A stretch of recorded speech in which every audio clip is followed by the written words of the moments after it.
Hey guys, welcome back to 44's channel. If you're new here, my name is Jess and I'm a life coach. And over here I have Cheeky. Say hello, look in the camera. So I'm a life coach and I post videos on topics within personal development every Saturday. So at the point of filming this video, I've been meditating for 1,476 days.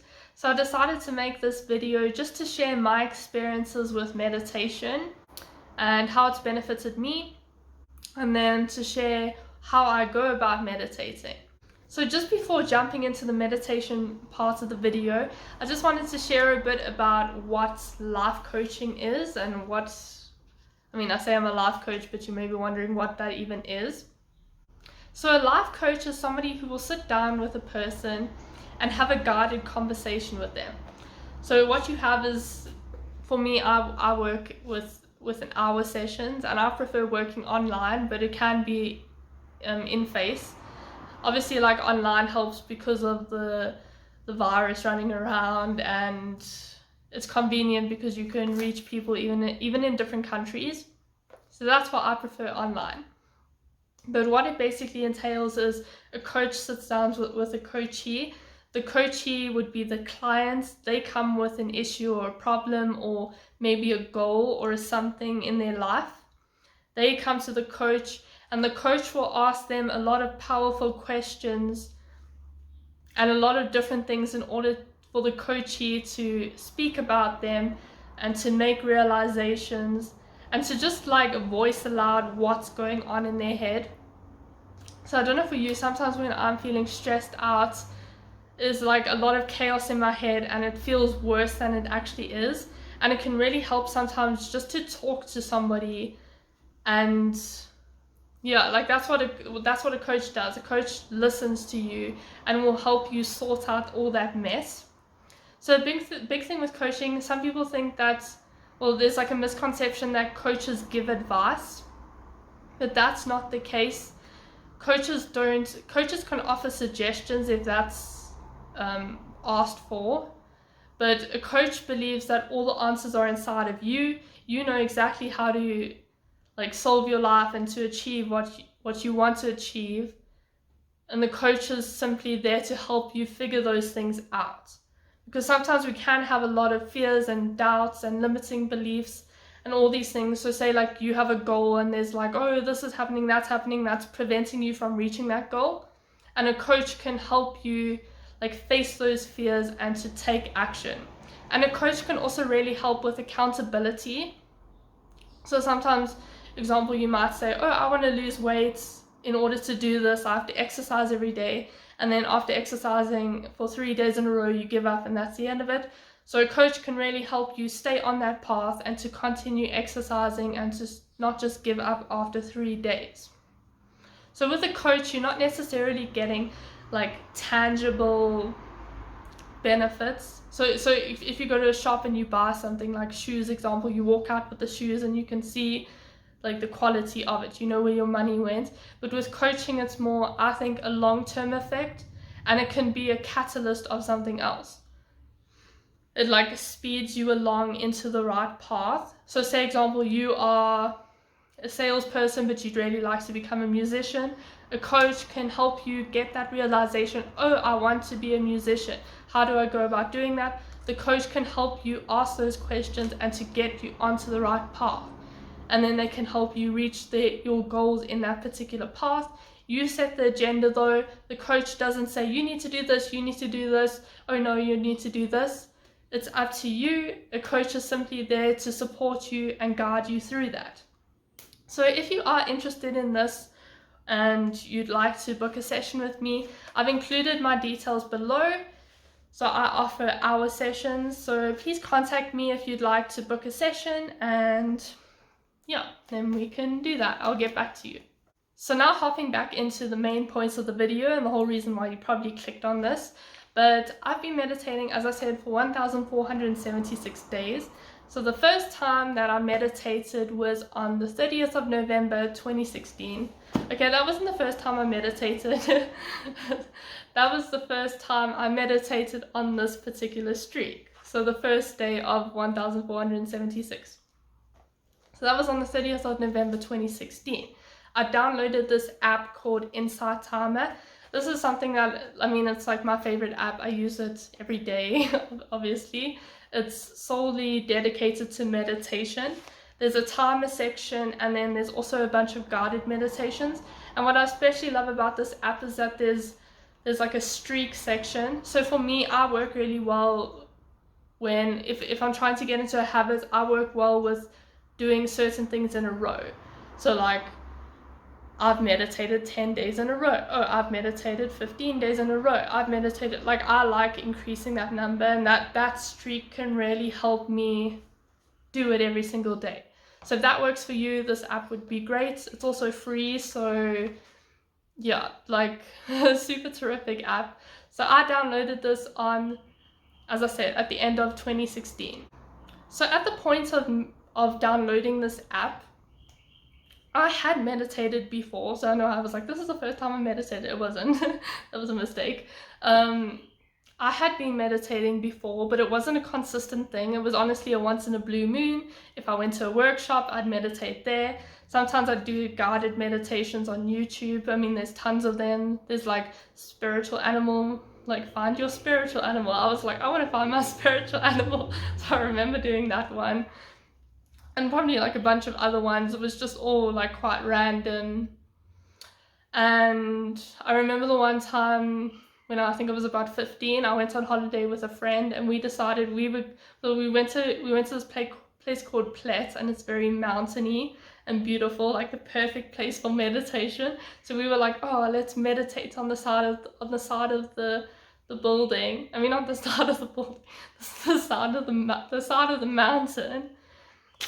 And then we sat there, and then 2 seconds in, we burst into laughter. And I'm sure you know that feeling of when you're not supposed to laugh, suddenly everything is so hilarious.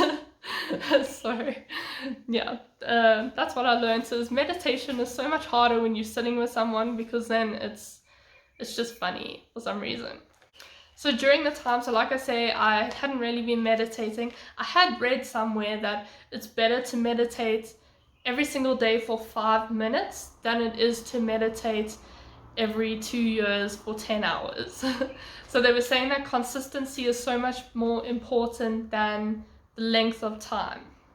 So this was in my head when I downloaded the app, and I decided, oh, well, actually I'm quite curious to see, I was just curious, honestly, to see what would happen if I meditated every single day, for example, 100 days.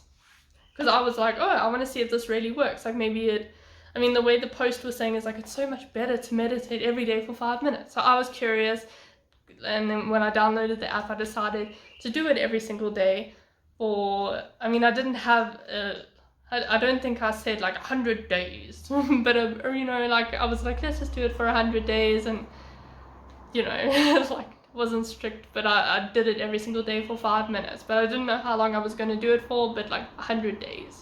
So after meditating, I mean, like, what I noticed was that the effects of meditation, it wasn't just something where I woke up one day and I was a completely different person. It definitely wasn't that. It was more just like meditated every day for 5 minutes, and then eventually I like woke up and I was like, oh, like, I see that in my life has changed, or like this in my personality is different, or I'm less stressed and whatever. So it was something that I noticed gradually.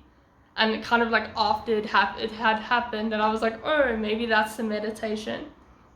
So I mean, the biggest thing was that I was a lot less stressed. So I remember the one time we were in an economics tutorial, and everyone was like, oh no, like the test, like they were all stressed out, and I was just sitting there reading a book. Like, I remember being so chilled out, and I was like, this is so weird, because normally I would be stressing with everyone else, but I was just like, oh well. And I was just super chilled about it, and it was perfect. Like, and then I was kind of like, I think maybe this meditation has made me less stressed, and like stop worrying about everything and all that. So that was like a big thing. But the biggest thing with meditation is that it's like from meditating every day for 5 minutes, and this was like after 100 days. It wasn't like, oh, I've been meditating for 1,000 days and now this has only happened. Like it was only like 100 days or like very short amounts of time. But what I realized was that I wasn't scared of death anymore. So you might think, oh, that's like quite a weird, strange thing for me to be speaking about. I don't really hear people talking about death and stuff when they speak about meditation. But I mean, these are my experiences, and I just wanted to share this with you because maybe some people are going through the thing that I went through. So at the time, I used to be very paranoid about death. And it wasn't necessarily the process of dying. So I wasn't scared of like actually dying. It was more like what happens after I die. That's what I was scared about. So I was brought up into a Christian house, and I know like with Christians it's like, oh, like after you die you go to heaven, and there's like like maybe that's supposed to give you comfort. But for me, I always used to be quite a skeptical child. I didn't just say, oh, that's it, and I never just like took anything as the way it was. Like if people said that this is it, I'd be like, I don't really like I'll like keep my mind open to maybe other things. So I never just said this is it and that's it. Like I was super open to maybe that's not it. So for me, that was never a comfort for me. Like for some people, like knowing that they go to heaven, like that can be a comfort for after death. But like if I didn't believe that. So I didn't really believe in anything. So if you don't believe in anything, it's like anything could happen, really. That was kind of my whole methodology about the whole thing. And then because of that, I was super stressed out because I was scared of the thought of being nothing. That was the thing that was scaring me the most. Like where it's just like we're living, and then suddenly we're just not living and we're nothing. That really used to scare me a lot because I'm like, how can we just be nothing? Like it scared me that my whole identity could just disappear, that I wouldn't have thoughts anymore, that I wouldn't be me anymore. That just used to like, and it wasn't just scaring me, like it made me so paranoid. I mean, I would be like, like, and I'm probably like crying as well. Like I was like distraught over the whole thing. But, and this was also, I need to say when this was, it was like in 2016, that's when it was happening. And I mean, I used to imagine like different scenarios of like something crashing into the earth and all of us just disappearing in a second. Because I thought like earth is so tiny in the grand scheme of things. When you see those pictures of stars everywhere and like earth is the tiniest little star, like you can barely see it.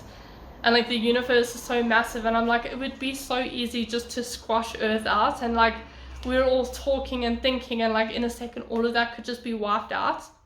So I don't know if you've had these paranoid thoughts. I used to have these things. I used to be like super stressed out about the whole thing. And yeah, so that's kind of where I was when I started meditating. So then after meditating for like 100 days, for 5 minutes a day, I suddenly realized, oh, like I'm actually not scared of death anymore. And even now, like I'm not scared of any of that. Like all those paranoid feelings, I definitely know, like I definitely had those paranoid feelings. Like I remember being all stressed out and distraught about it, but now like I don't feel scared about it at all. I like don't have an ounce of fear in me anymore.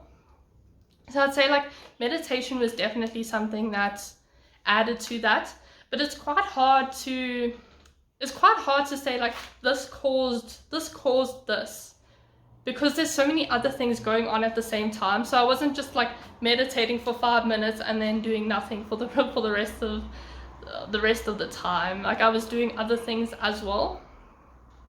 So at the time I was reading this book called A New Earth by Eckhart Tolle, and this was a book that has really had a very big impact in my spiritual life and my life in general. It was like one of those books where afterwards I was like, oh my gosh.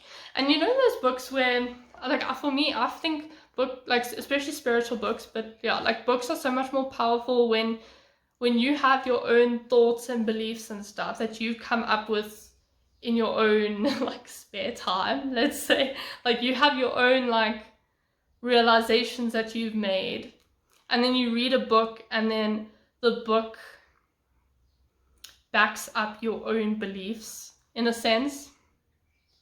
So like I said, like I was brought up in a house where or like in a Christian family was told like this is this, and then I made my own realizations and stuff by myself, and then I read this book, and the book like backed up my own beliefs in that. And that was like super, it was like super powerful for me, because I was like, oh, like if I've had these like made up my own realizations and then read a book about it and the book is like agreeing with me, I think that can be, well, it was like super like, oh, like validating in a sense that, oh, if I'm not the only one who thinks this stuff, other people also think it, and that like brings greater proof behind it. So anyway, this book, I mean, I know like for some reason there's a lot of criticism about this book. Apparently it's like an anti-religious book or something like that. When I read it, I personally don't really see any evilness in it. But yeah, like I would definitely say that instead of just like jumping on the bandwagon and going off about like what other people are saying and saying like this is bad and whatever, like read the book for yourself and see for yourself. Like don't just run around saying that's a bad book and you've never even read it. Does that make sense? Like, but yeah, like I try to be open-minded about this type of thing. So anyway, I read this book, New Earth, and it was like, as I say, a really powerful book. I can't exactly remember everything about it. I was thinking about making some YouTube videos on the book, since it's been like such a big part of like my life, and I can't really remember every single topic. So yeah, I was thinking of doing that, but we'll see if I end up doing that in the future. But this book is basically about it's basically about how you are more than just your identity. So in life we have different roles, and like you're a mother, you're a father, you're a student, you're a this, and you can actually honestly be quite influenced by people around you. So your identity could be very much formed because of the people around you. And like that's what I noticed, was that I lived in Benoni for like forever, and then when I moved to Braamfontein, people had very different values, and I was living by myself, and I realized then like, I honestly like that year I had like this huge identity crisis, because I was like, who am I? Because it was just like, if you're standing here now you're in a different place, you have a different role, and it just seemed like roles aren't actually that permanent, honestly, and identity is not permanent either. So this book also speaks about the present moment and being in the now, as opposed to constantly living in the past and the future. So it does speak a lot about that. But like the big thing that I got out of it, and specifically linking to this video, was just the whole identity thing, and that you are more than just your thoughts. So I know there's this philosopher called Eckhart. He came up with this quote that says, I think, therefore I am. And that means that if you think, like a lot of people get their identity out of their thoughts. So because you're thinking, you're alive. But Eckhart was like, no, this isn't the case. Even if you're not thinking, you're still alive. Like it is possible not to think, and that thing behind the thoughts is who you really are. And basically the awareness of your thoughts is who you really are. You aren't your thoughts, and you aren't the thing that's like thinking, if that makes sense. And there are actually some people who don't have an inner voice. It's interesting. Like I watched a YouTube video of somebody who like for me, I have thoughts in my head all the time, but for some people they actually just don't have an inner like voice, which is super curious. It's interesting, because it means that like the way you live your life isn't necessarily, or like your norm isn't exactly other people's norms. So I mean, yeah, like that's being proved by that. But yeah, so Eckhart was saying that you aren't your thoughts, you're the awareness of your thoughts. And he was basically saying like, it is possible not to think. And I remember like growing up, I didn't think it was possible not to think. Like I remember even with my granddad, I call him Papa. But I mean, I remember I used to say to him like, what are you thinking? And then he'd be like, nothing. And then I'd say, that's impossible. Like, you have to be thinking something. Or like, we always used to like do that little game where it was like, what are you thinking? And then, you know, when you say like nothing, because you don't want to tell the person what you're thinking. And we used to like do this a lot. It was like a little bit. But yeah, and then I was always like, it's just impossible not. I was like, it's impossible not to. It's impossible not to not think. Like, you just have to be thinking all the time. I didn't think it was possible not to think, basically. So then I read this book and I found out like, oh, actually, it is possible not to think. So when I was meditating, I had this particular lens or thought in mind. And so when I meditated, my intention was not to think. And I mean, with meditation, you can do whatever you want to do with meditation. Like, maybe that's not your intention. I mean, that's been a thing for me. Like, my intention with meditation has been to not think. Like, even now, like, that's just that's my goal of meditating. And you can have a different goal. Like, you don't have to do what I'm doing. I know, like, with my mom, that's definitely not her intention. And like, we have like, I don't want to say disagreement, but just like different viewpoints on that. So when she meditates, she doesn't think of nothing, whereas I do try to think of nothing, and that's perfectly fine. Like, you just need to do what you want to do, and there's lots of different benefits from meditation. You can use an example to plan your life, or to get more emotional control, or to stop yourself from punching someone in the face, or to just like de-stress, whatever, like, or maybe to get messages from your higher self. Do what suits you. I'm just sharing my experiences because maybe you would find it interesting, maybe you can relate to the thoughts that I had, or maybe even like all of this, what I went through. Yeah. So like I said, I went into the whole meditation with this intention of not thinking. And now, I mean, it definitely did take practice. Now I can stop myself from thinking on command. And like, that's a big thing to note about this is I can't just like when I go into meditative state, 99% of the time I am thinking. It's very hard to just stop thinking. So I don't just like, and I think like that's why sometimes, well, I've heard some people avoid meditation because they think that it's about like stilling your thoughts and having no thoughts. And that's impossible. Like, I have so many thoughts, how's that possible? And like, honestly, when I go into a meditative state, like 99% of the time I am thinking. And it's just that 1% where I try not to think. And it's not just something that necessarily would happen every single time. So especially in the beginning, it was just like thinking. And like thinking, I mean, it's normal to think. But I mean, with each time I'd like try not to think, I would like do a bunch of things to like help myself not think. And then eventually like it happened and it was a millisecond of not thinking. And just that millisecond of not thinking, I think it's like a super nice feeling because you realize that you really are more than your thoughts. You exist without thinking. And I don't know, like it was just like such a like nice feeling in a sense. And that made me think, like when I experienced that, and obviously it wasn't like an immediate thing where I was like, oh yeah, like this links to death and whatever. It was more like after I processed it, I was like, oh, okay, that makes sense. Well, I'm not scared of death anymore because I've experienced not existing, if that makes sense. Like my version of what it would be like to not exist would be that little millisecond of stillness, of not thinking when I'm meditating. So I'm saying like when I meditated, in a millisecond, I would experience like not thinking, just being. And that's how I would imagine not existing on earth, like dying and being in the soil and whatever. And it was actually, or whatever, I don't even know what happens to us, but it was a really nice feeling.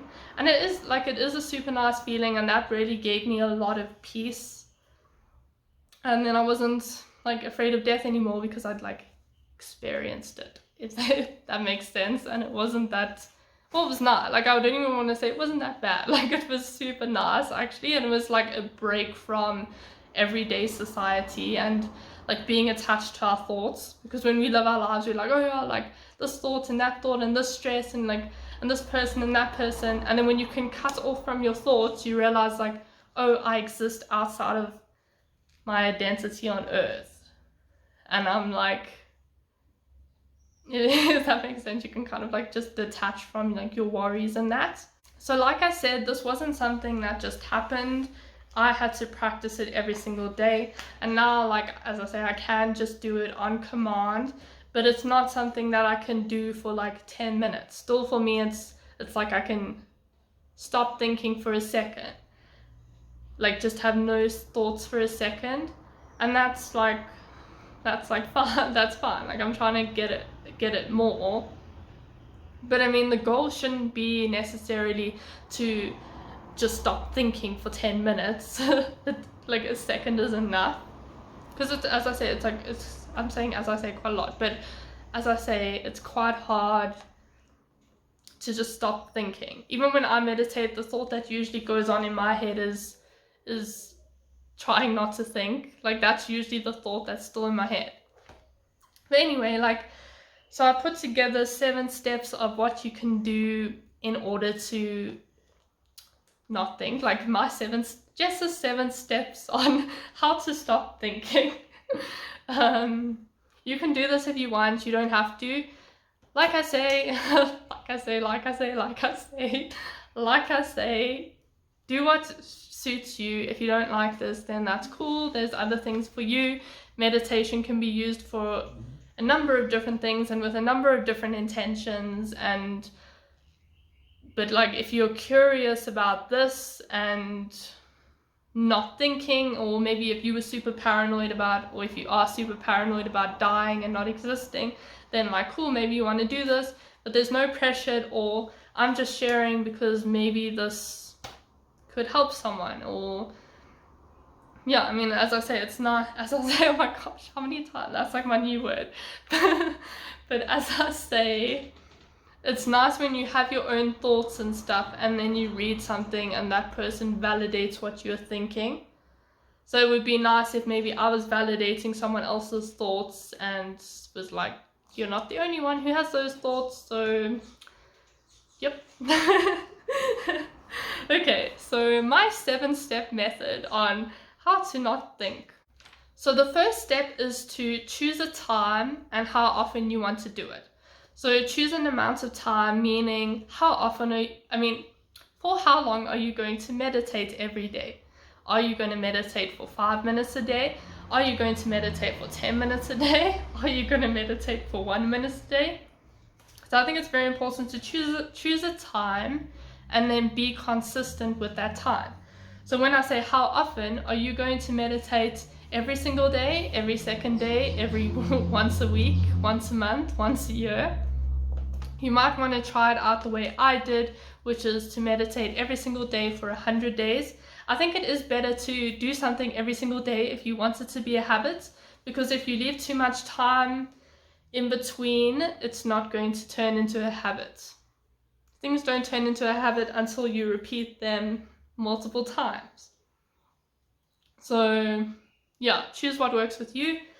It's perfectly fine, you can do 30 seconds, but don't just do 30 seconds once, do 30 seconds every day for 100 days, in my opinion. But yeah, I mean, if you want it to work, like you need to practice this stuff, so you're going to have to do it often. Then the second step is to set a timer.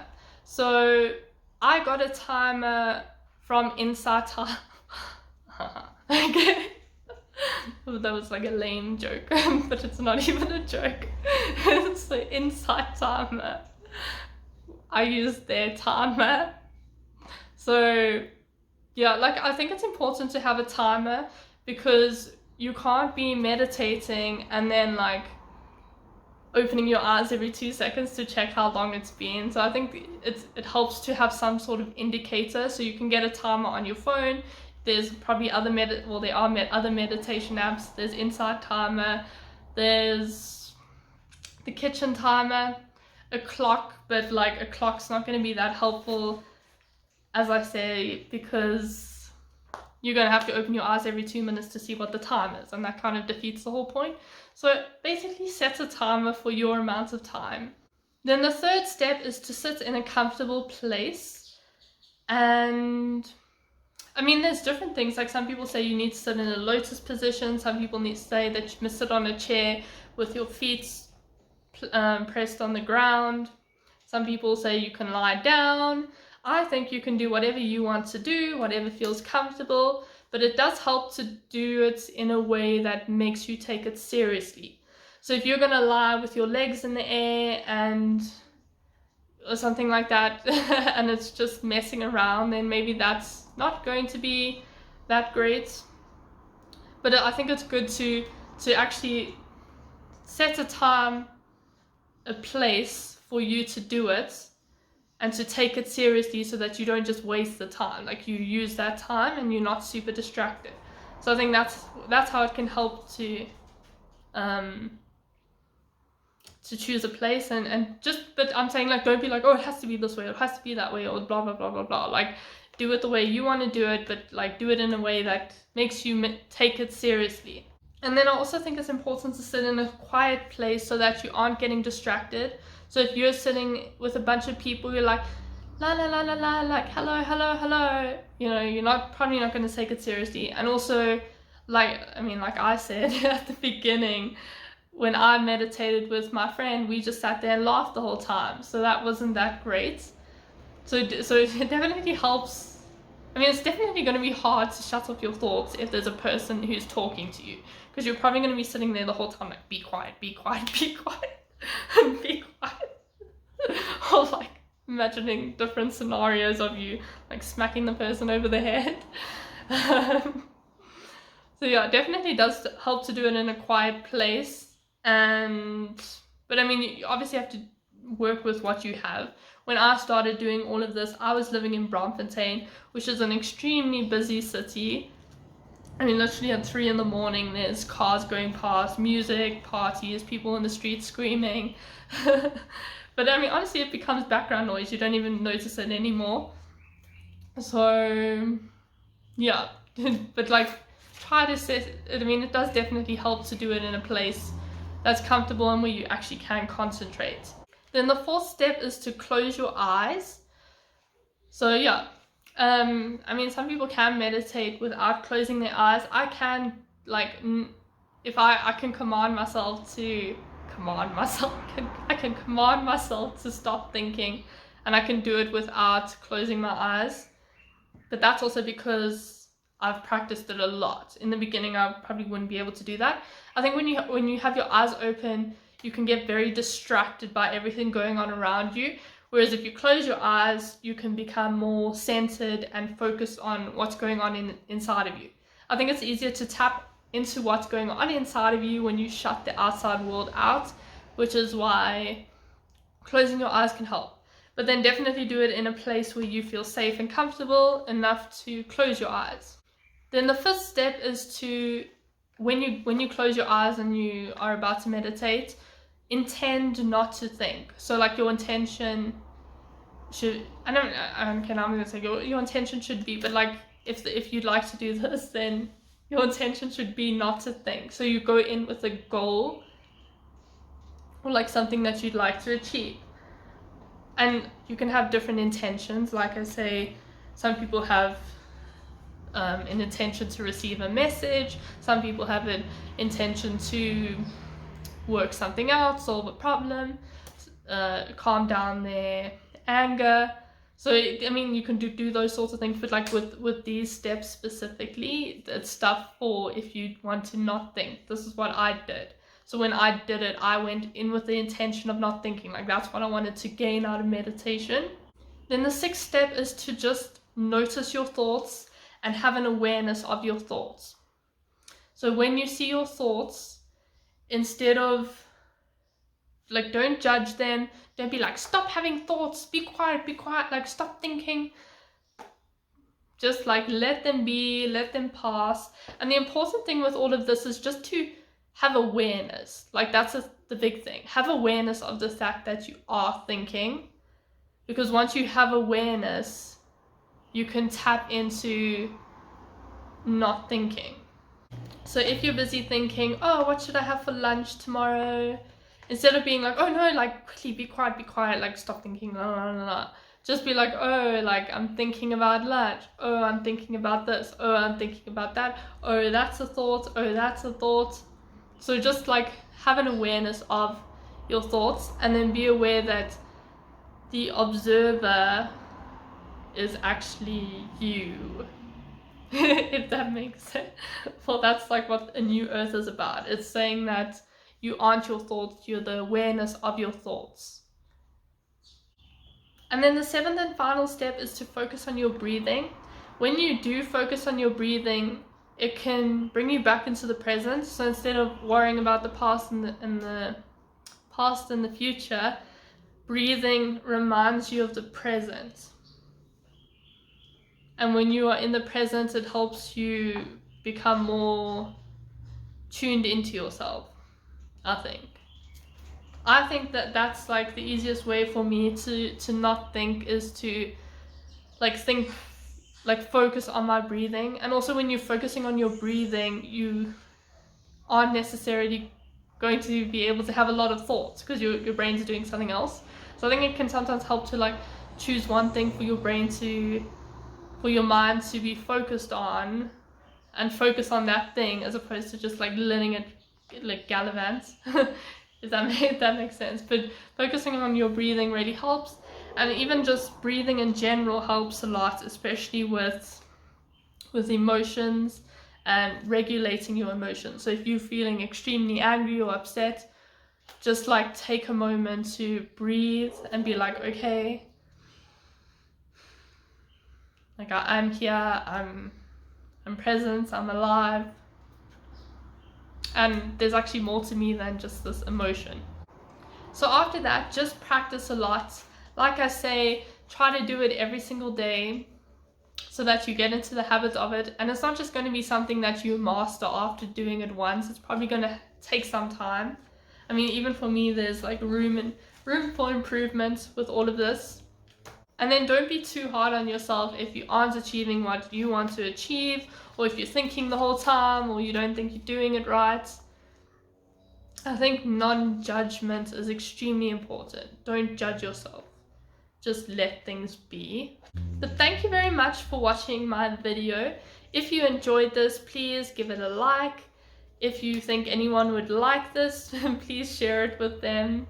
Especially if you know anyone who's super scared about dying. I'd be interested to know if like this type of technique would help them.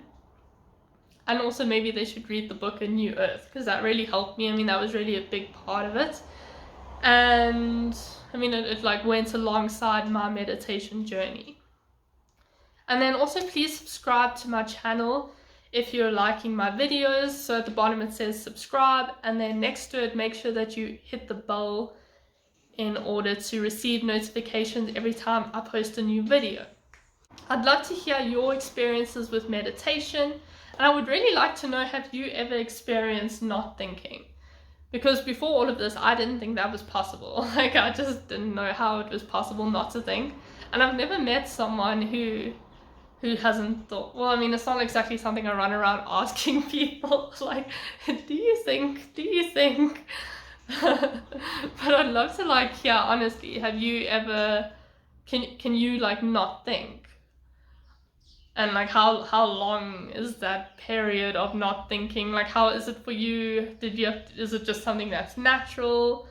Like for me, it's not necessarily natural. I had to work on it. But I'd love to know like like genuinely, how is it for you?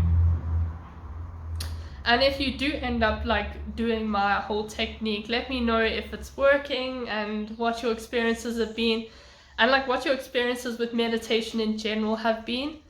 If you do experience something, don't say like, oh no one else has experienced this, so it can't be right. I mean, that was my kind of thing where I was like, oh, like no one else is experiencing this with meditation, so like maybe I'm doing it wrong.